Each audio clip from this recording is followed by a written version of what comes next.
Seriously, TW?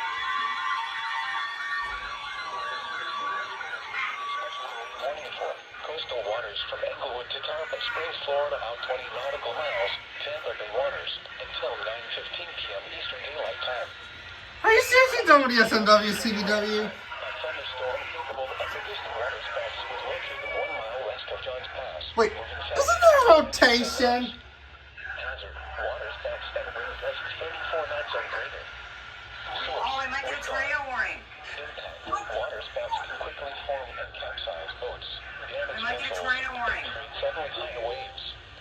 Make sure all on board are in a secure location and wearing life jackets. We might get a tornado warning. We might get a tornado warning. Excess of 34 knots, sudden high waves, frequent lightning, and heavy downpours.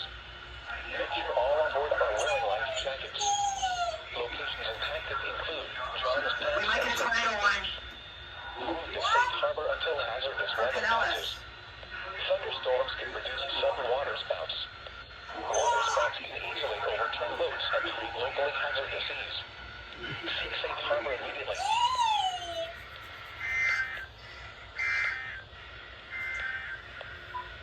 Your coastal water. Oh boy, we might get a deal off of Pinellas soon if that happens.